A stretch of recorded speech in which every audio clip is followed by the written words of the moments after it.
Quickly before the start of the Q&A this week, I just want to say a big thank you to Straight Edge Josh for making that fantastic new intro for Ask SCW, which I'll now keep for each and every week. You can go and check out Straight Edge Josh on YouTube. Give him a subscribe, and a big thank you. Does great Titantrons, custom intro themes, and all sorts. Go and check out Straight Edge Josh now on YouTube, and thank you so much once again for the intro. Hi, and welcome to SCW, the wrestling channel here on YouTube.com. Thank you for choosing the channel and choosing the video. Please subscribe right now. Leave any comments in the comment section, please. Like and share the video as well. Back once again for Ask SCW, answering your questions in the wrestling community. If you want to get involved, leave the hashtag AskSCW. You can get involved here on the comments on YouTube. You can also get involved on Twitter, Instagram, and Facebook. All should be coming up on your screen right now. Subscribers, thank you so much for everyone that's been subscribing to the channel. Just under the 500 now, very near that magic mark. So if you're your first time watching, or if you're watching regularly, do share it with a friend and spread the word of SCW. I really do appreciate your support. But without further ado, let's get into our questions this week, all coming from Twitter.com. And we're going to go for our first question right now. And it comes from Dan the Man Williams, who's going to be asking us now, what do you think was the better show, Slammiversary or Extreme Rules? Extreme Rules just edges it for me, and who do you think will be the next challenger for the AEW Heavyweight Championship now Cage has lost? Some great questions to kick us off. Well, I'll tell you what, I'll quickly touch on the AEW World Heavyweight Championship section here before we go into Slammiversary and Extreme Rules. Looking at it, I mean, Cage, he lost the match last week, but he lost because of the fact that the towel was thrown in, and I think that this was a way to protect Brian Cage. So I wouldn't rule out that we could get another rematch in the future. But for the short term, I do obviously know that Darby Allin's come back as well. I think that could be the direction. So, yeah, we're free. We need a challenger for Jon Moxley. And we've had a lot of people come in and face him before, like Jake Hager. He's faced Chris Jericho.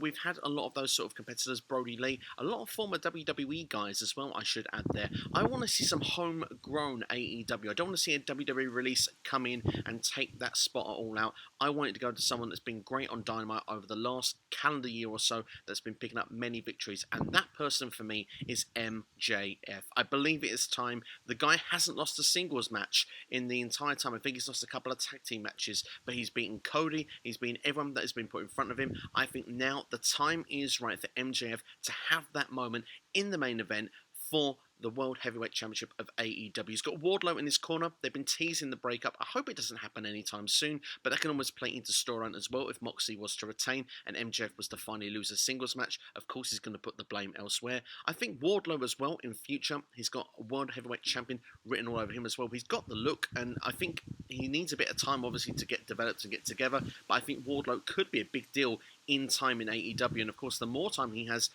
with MJF, the better. But of course, that natural rivalry that they will probably have at some point down the line in the future, whenever that may be, will hopefully propel Wardlow to that level as well. But I think MJF, it's time for him to get into that main event scene. So I would like to see him to be the next one challenging at All Out. As for Slammiversary and for Extreme Rules, I think both shows had their pluses and perhaps had their minuses as well. I've given a full review already, cheap plug. Go and check that out right now on the YouTube channel. It's got full depth, so I'll keep this one brief for Slammiversary. I thought it was a great show, and I do think it was the better of the two shows, in my opinion. I'll tell you why. My reasoning for it is that they had a lot of direction going forward, a lot of forward thinking in this show. They had a big platform, a lot of promise, and a lot of hype for this pay-per-view. And if you look at that, it drew a lot of people to come in that perhaps wouldn't normally check out this product. They wouldn't have given Impact that sort of time of day. Knowing that a lot of new debuts and returns were going to take place, I think it got a lot of people excited, and I think they did a great job on that in the build.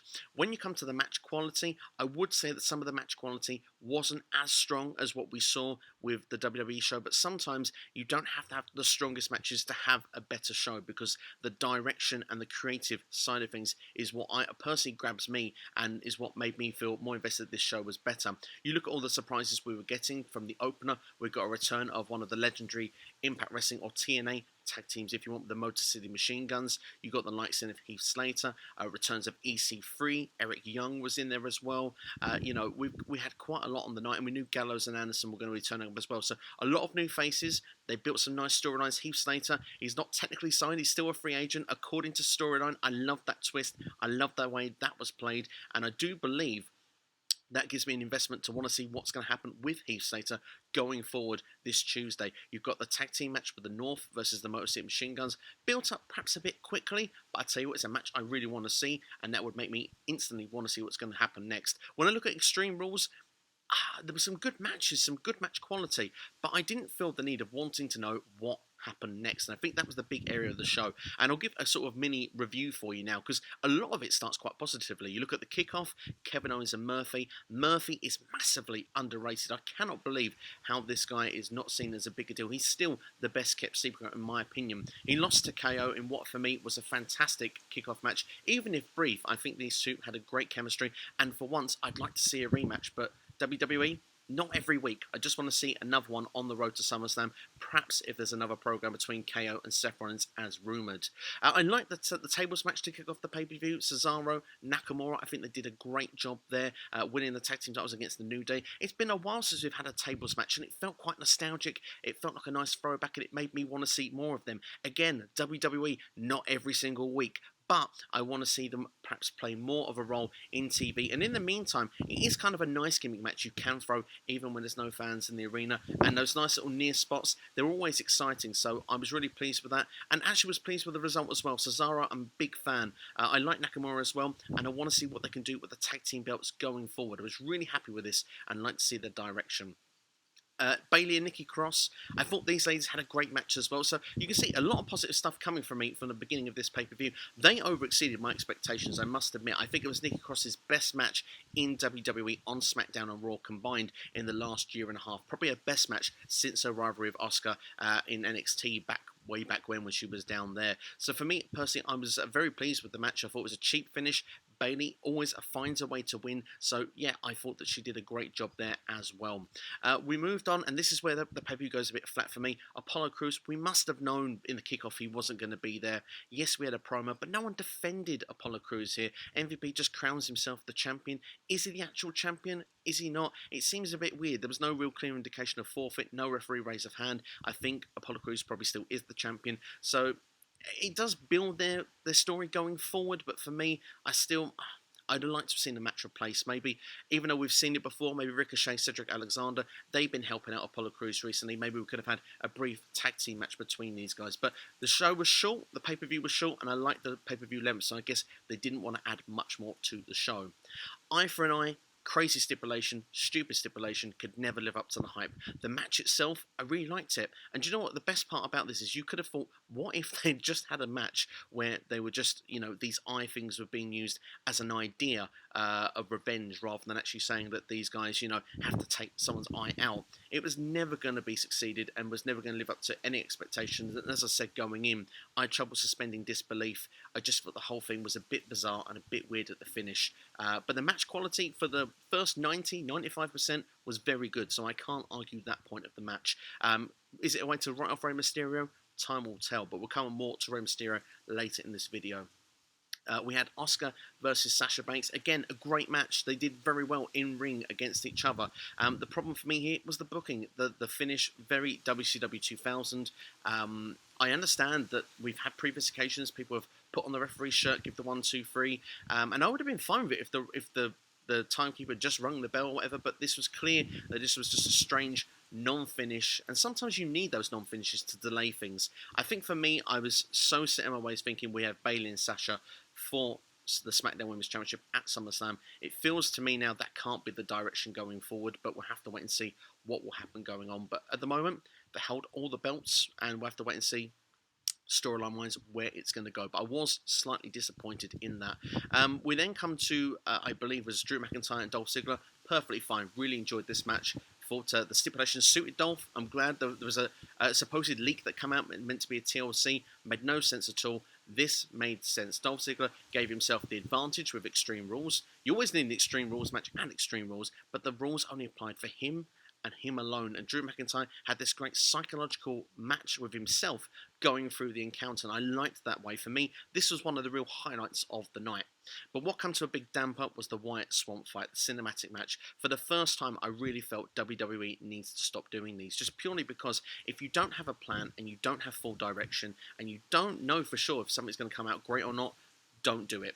You have to be sure. The Boneyard match perhaps was an accident, but it came out brilliantly. It was a match in amongst a different environment, and it had a clear stipulation of how it was to win and lose. This was kind of just like an angle. And of course, it was a fight. It wasn't a match, so maybe I should have realised that going in. But I was disappointed. I found a lot of more talking than action, and a load of scenes just thrown together that didn't make much sense. I mean, Braun Strowman was beaten up by himself. Okay, I suppose we're going backwards. Fair enough. But then he's chained up in the next scene. He's then unchained. He's beating loads of randoms. There's a lot of strange activity going on here. The Alexa Bliss stuff as well, pretending to be Abigail. I understand a trick of the mind, but for me, it just made Braun look really weak and really stupid, in my humble opinion. And to finish off with the end with the lake, for me, how does Braun Strowman come back on the next show and everything's just normal? They have to somehow try and play away with this into storyline. Yes, we've got The Fiend back. It's a clear direction, hopefully, for SummerSlam. Braun versus The Fiend, and we can finish off the feud, hopefully in style, with a great match. And I hope that's what we're going to get. But when I review Extreme Rules, I look at it and say that a lot of the ends of the matches really harmed what was the rest of the show. Because if you look at it, 80% of what I said there, 85% was really positive. But unfortunately, those key moments, rather than making me hooked and saying, I need to know what happens next, I actually felt quite damp on them. And I think for me, that's why this show falls a little bit negative when you compare it to Slammiversary. Dylan Ketchum with our next question for us now. Do you think Rey will sell his eye injury when he goes to AEW? Great question. I mean, it depends if he goes to AEW, I think is the big talking point here. It's not known. He has been working apparently on a handshake agreement. He's not re-signed with WWE. We'll have to wait and see if he does. There was a medical update given that perhaps his vision may not all be lost here, which is perhaps a door left open, it feels, that maybe he could do something more with WWE going forward. We'll have to wait and see.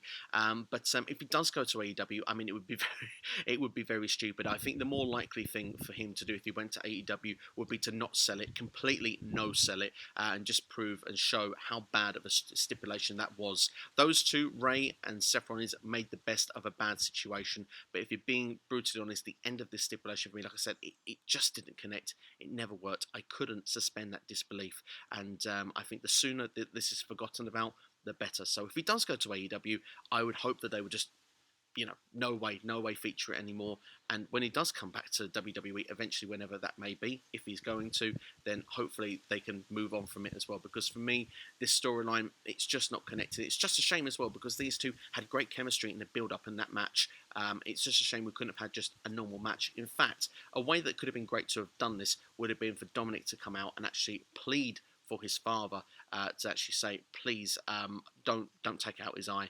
I will join the Messiah. I will join you and I'll be one of your disciples. I think that would have been your only get out clause. I think that could have worked, but unfortunately we didn't get that, so we got that bogus one instead. But Rey to AEW, it's a potential, it's a possibility, but damn, he shouldn't sell that eye injury when he's there. Noob and Cove, our next question is here on Ask SCW. What are your thoughts on the controversial ending of the Raw Women's title at Extreme Rules? What are your thoughts on the possible Asuka versus Kairi Sane match at SummerSlam? And do you want Asuka to go back to NXT to face the current women's division? Great questions there. I mean, we sort of touched already on the Extreme Rules there. So again, in brief, I just didn't like the finish. I mean, where it might go, I think this is the key part here of what we need to look at. Is going forward, is Sasha Banks going to be pronounced the Raw Women's Champion, where Asuka's got to win the belt back? Or is it a case where Asuka gets the belt back, dissension is given to Bayley and Sasha? Or is the belt given back for now and it builds towards a match at SummerSlam? I think the only way to make sense of this storyline, and I'm not necessarily a fan of everyone having all the titles, but in this case I think it's the only one that makes sense, is a winner takes all. Sasha can try and get the Raw Women's Championship, so there's that battle. Kairi can try for the SmackDown Women's Championship, and the tag team belts are on the line at the same time. It's the only way for me. The only negative of it is it doesn't put more women on the show in championship matches, but at the same time, I will look at it and say that at least it would add some sense to that storyline. As for the Asuka and Kairi Sane match, I mean, I suppose it's a potential. If they can use the TV ratings wars that they're trying to do, get the ratings up, they could always close this chapter with Bayley and Sasha, and then they can compete against each other. I know Kairi Sane would be a fan of a match against Asuka before leaving WWE if that is still going to be the direction. But you wouldn't be shocked if WWE actually went down a horrible route where you made you think you're going to get the match and then Kairi gets absolutely destroyed by someone else, whether it's Sasha Banks, Bayley, or maybe a Shayna Baszler. You wouldn't be surprised if any of these things were to happen. But is it a match I'd like to see? Yes. I don't know about the build of how it would be on a promo and creative booking standpoint, but as a fantasy match, I think it would be awesome. To finish off Asuka in NXT, personally, not for me, only because of the fact that I know that there can be some great matches, but Charlotte Flair went down there, and a lot of people were not in favour of it. Asuka, without a doubt, she's more popular, so I'm sure she wouldn't get the same hate. Bayley and Sasha didn't get the same hate when they went down there. But if you look at it and say perhaps Asuka was to go for the NXT Championship or something like this, or just to go and face these competitors, I think it would be better if those competitors went to come up and face Asuka on Raw instead, especially like Io Shirai. It could be like a Survivor Series match. I think that would be pretty cool, and I'm sure that those women eventually will get their turn on if you want the main roster, and Asuka will have these great matches. You have to have, I suppose, some matches to build for the future. That's why they're all separated to begin with. So I'd like to respect that and keep that. Charlotte was an experiment in NXT. It failed. I wouldn't want to see it continue done with superstars from the main roster. But at the same time, WWE is all about that ratings war. They're going to want to beat AEW on a Wednesday. So don't be surprised if it happens. And to be fair, if it did happen, I'm not going to complain. I mean, an idea of Asuka versus Io Shirai, or Candice LeRae, or Rhea Ripley, I think all those matches would be awesome. Tie-up world order of our next questions for us now. So Slammiversary, hot damn, what a night. You're telling me it was a fantastic. Now that tag team division has been bolstered, does Impact keep existing low mid-card tag teams together, or should the whole division receive a facelift? If you were to dissolve any teams, which ones and why, and what do you do with the members from that point? Also rank the top 5 teams in Impact now that the landscape has changed. Well, let's start with the top tag teams and then work our way down. I think it's the best way. Of course, if you're the champions, you're number one. The North, for me, are one of the best tag teams in wrestling, let alone in Impact Wrestling. So for me, they are top. The new teams, of course, they're exciting. The fresh blood, where the dream matches are going to happen. So, I mean, Motor City Machine Guns have got the championship match next, so I suppose they have to be number 2 at this moment. But Gallows and Anderson, I think, will soon be in that spot. And them against North, I can expect to happen. Maybe all 3 teams. The Rascals, for me, would have to hit the number 4 spot. And looking at the number 5, I mean, right now, I suppose for me, it would be TJP and Fallah Bahh. I think they have the most credibility. But if you were to say, yes, we have other teams in there. We've got the Dinas in there. We've got Triple XL. And we've even got Reno Scum as well. So we've got a full roster of tag teams there. But what I would say is if we're going to break some teams up, I would break up one team in the top 5. I would break up TJP and Fallah Bahh. And I'm going to give you my reason why. I think TJP is completely wasted in the tag team division. I think TJP is a top X Division wrestler, and I want to see what we've got as already is a very strong X Division, but TJP could be setting the world alight with the great technical wrestling matches that TJP is used to giving us. We've seen such great work previously under the Manic gimmick in WWE, the Cruiserweight Classic. If you go back and look at that, some phenomenal matches there. They didn't do a great job of booking him afterwards, but still had some great matches on 205 Live. He's come back to Impact Wrestling, had some great matches, but now seems to be in a tag team, and unfortunately seems to be a bit lost in my opinion. So that would be one team I would do. Fallah Bahh as well is a bigger guy, and I think could be utilised a bit higher up the card rather than being in the tag team at this point, in my personal opinion. I think Reno Scum, you'd keep them together. They can be like the jobber tag team. I suppose the Dinas as well, you need those lower card teams in there. I mean, you want to have some teams there. But if I look at Triple XL, I must admit, I'm not fully invested in this team yet. I don't know what it is. Something is not quite connecting for me at this particular moment. AC Romero, I think, coming with quite a reputation as well when he first had his debut there in the, I believe it was the ladder match at Bound for Glory last year. Hasn't done too much since, and his tag team partner, which name currently escapes me at the moment, hasn't really set the world alight for me yet on since debuting. But time will tell with this team. Maybe with a bit more time together, it will work. I like the tag team name. I like the dynamic they've got going for it, but unfortunately, match-wise quality, booking-wise quality, something's not connected with me yet. So if I had to break up a second team, that probably would be the team I would do it. But when I look at as well, in the Dinas, you could do it with the Dinas. I think Jake something, or Jake something on Twitter, I should say, is the Twitter name, but Jake Dina, perhaps has something could do singly later on away from the Dinas, because Cody could carry his gimmick on his own. I think right now they are stronger as a unit, so I would keep them together, even if they would be the jobber tag team of the division. I mean, you've got Ace Austin as well and Madman Fulton that could work as a team as well. So there's lots of different variables you could have there. Sami Callihan and Ken Shamrock, I imagine now, will probably end up going on rivaling against each other. So I don't expect that to be a marriage made in heaven for much, much longer. Keeping it Tire World Order for a bonus question. I love a bonus question. Word is that Kiera Hogan is unhappy at Impact due to a lack of push. Diamante seems to be in AEW now. Do you see Kiera leaving for AEW? And if so, how do you see her fitting into the AEW women's division? Well, that would be a turn for the books, wouldn't it? To be honest, really, I haven't seen anything of Kiera Hogan being unhappy. But if that's the case, from a, shall we say, a professional point of view, I wouldn't necessarily see it as a benefit right now. I think she would be better off working in Impact Wrestling, just purely from my personal opinion. I think she has better women's wrestlers to work with right now, the likes of Jordan Grace, Taya Valkyrie, Deonna Purrazzo. You can learn so much off a great talented roster, and I think she's about to hit into a nice little spot. If you get them tag team titles back in the for the women's division there in Impact Wrestling, I think it would be a godsend for these women. I think that it would give so much, many of them women, something to do, and so many of them have got potential teams they could team up in. And I do think that Kiera Hogan and Tasha Steelz could be the focal point. They seem the most well-gelled and naturally fit together tag team that they could put in Impact Wrestling. So for me, I would be disappointed if she was to leave at this current stage. But from a personal point of view, if you want to be working with your partner, I would understand it if her contract was to come up and she decides, well, I'd like to be on the road with my partner.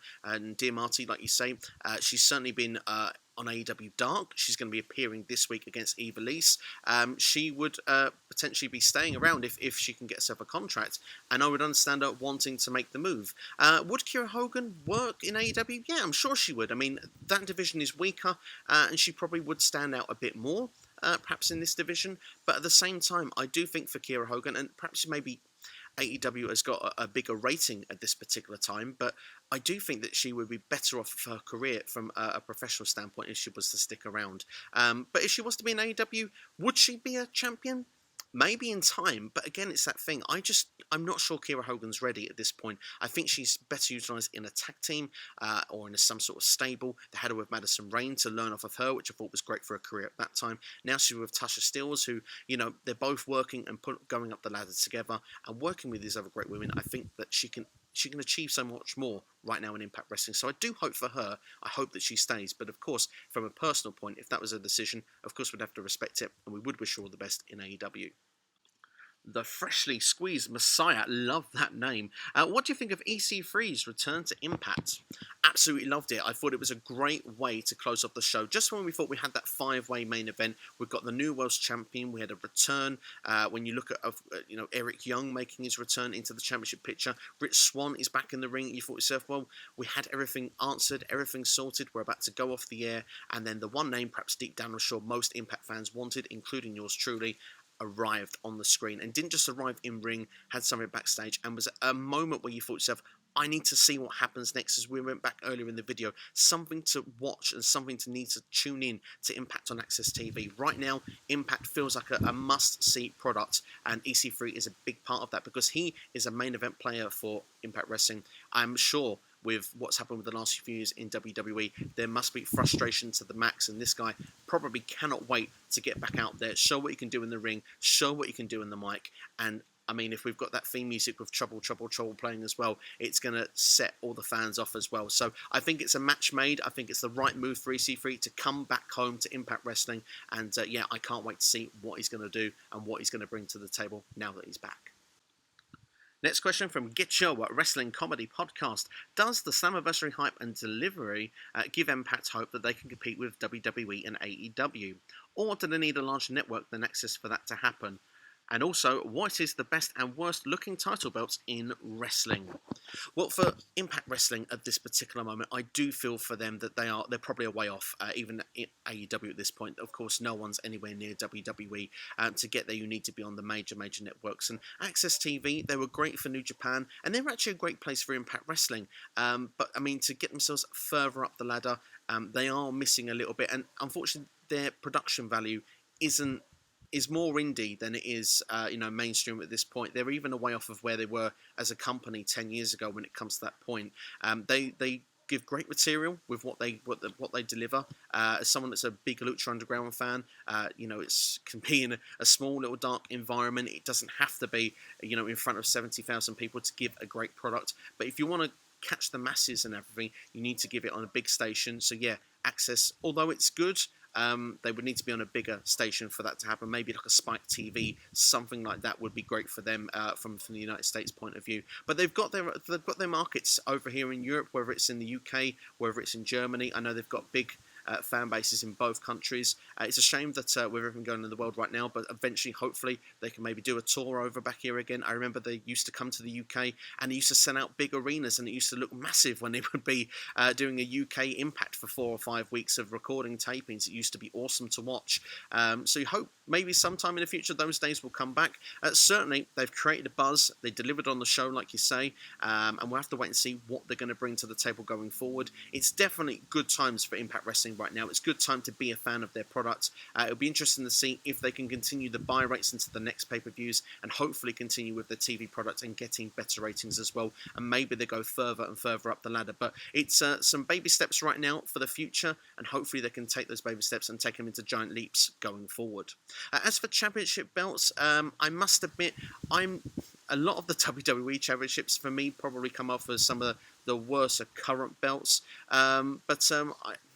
I kind of look at it and say as favourite championships, I do love the New Japan Championship. I think that's one of the best championships. If we're going old school, the big gold belt was amazing. I have a bit of a nostalgic spot as well for the WWE Championship around the 1992 sort of era. That was when I first started, so I've got a very, very big soft spot for that. As for some of the worst belts ever, I mean, the 24/7 Championship is very cheap. It's not one of my particular favourites.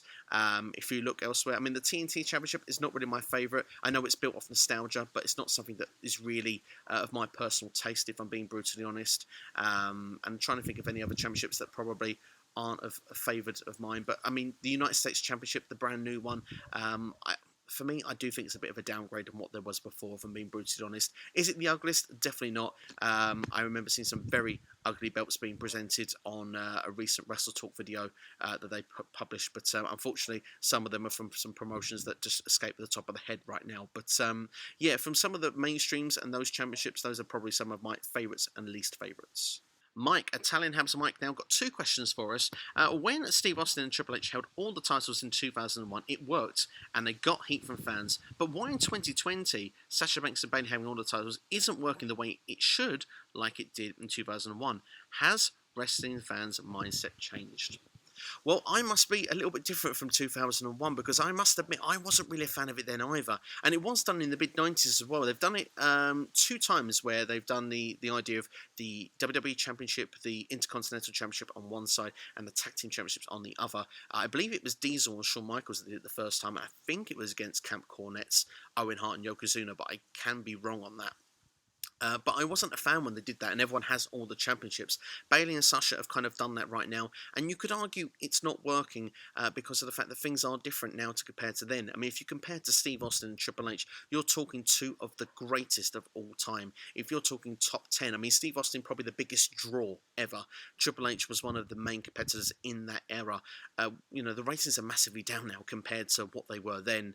And Bayley and Sasha, they will be remembered as 2 of the greatest women's wrestlers of all time, and probably when we look back in 15-20 years we'll say how great it was with the women's evolution. And women's wrestling is some of my favourite to watch in 2020. I think it's sometimes far more interesting than the men's divisions because a lot of the stuff you see with the women's divisions feels a lot fresher. I feel I've seen it all before a lot of the time with a lot of the men's divisions, but when you compare it on that scale, I think that can be one reason why fans care less. But yeah, I think fans are different now compared to then. I mean, back then there was a lot of kayfabe-ish to a degree. You didn't have a lot of insight of what's going on with superstars, their lives outside of it. You didn't have the Facebooks, the Twitters, Instagrams to see what everybody's doing on their time off and stuff. And now it feels like we know everything that's going on. We've got dirt sheets available to see what's happening all over the place. And I think that does harm the interest and value in wrestling right now, if I'm being brutally honest. But yeah, at the same time, I do please keep watching YouTube for my opinions on stuff. But at the same time, you look at it and say that I think that can be a big part of it, but it can also be creative storytelling. It's not just Sasha and Bayley. If the stories are not working around it and the show doesn't have the same interest, less people are interested in what's going on. But I do feel from Twitter, to be brutally honest, I do feel that a lot of people seem quite invested with the Sasha and Bayley stuff that's going on at the minute. I feel I'm more of the one that's not as keen of what's going on at the minute because I want to see the championships evenly spread out. I do think that they've brought credibility back to the Women's Tag Team Championships, but I kind of want to get on with the storyline, which is clearly going to be Bayley and Sasha in the long term. But they've done a good job. But yeah, they've just perhaps not got that interest for that reason. I say perhaps something to do with ratings, and probably because the general interest in wrestling isn't as high. And when you look at the stories online and stuff like that, I think people know a lot more than what they did back then, perhaps know what the ideas are of what's going to be coming up, and I think that fans are a lot more vocal because they have the opportunity to be vocal. A lot of the times when you watched stuff on TV, perhaps if we were a bit younger, say, watching some of the classic stuff, we didn't know perhaps what the plans were once the Tag Team Championships were held there with Steve Austin and Triple H along with the IC and the WWE Championship. We didn't know what the direction was going forward, where in 2020 we know this idea of, well, Bayley and Sasha are supposed to be having this program somewhere down the line. Maybe your favourite in Asuka is not having it. And I think fans don't have as many one focal point superstar to get behind anymore. I think that could be perhaps another alternative reason when you think about it, because if some people like Bayley, some like Sasha, some like Asuka, it's not one driving force. If you look back then, Steve Austin, yes, he was a heel at that point in 2001, but Steve Austin was the drive of what carried WWE to beat WCW through the Attitude Era. That rivalry with Vince McMahon, The Rock, Triple H, you go to name it, Steve Austin was there, and he was the biggest draw in history. And perhaps, as I say, Bayley and Sasha Banks, they're probably not the biggest draw in the company, let alone of all time, like Steve Austin. But that's all from me anyway on this particular episode of Ask SCW. Thank you for watching as always. Hope you have enjoyed it. Please like and share it with a friend, and please get subscribed if you're a first time watcher. Near 500 subscribers, would love to hit the milestone. Thank everyone for the questions. Go and follow everyone here. Let's grow together as one big happy family in the wrestling community. I will be back with more videos this week on the channel. Hit the bell to be notified of when a video does come up. That way you don't have to miss out when it is there and ready to view. But that's all from me anyway. Thank you for watching. I'll see you next time here on SCW, the Wrestling Channel. Take care.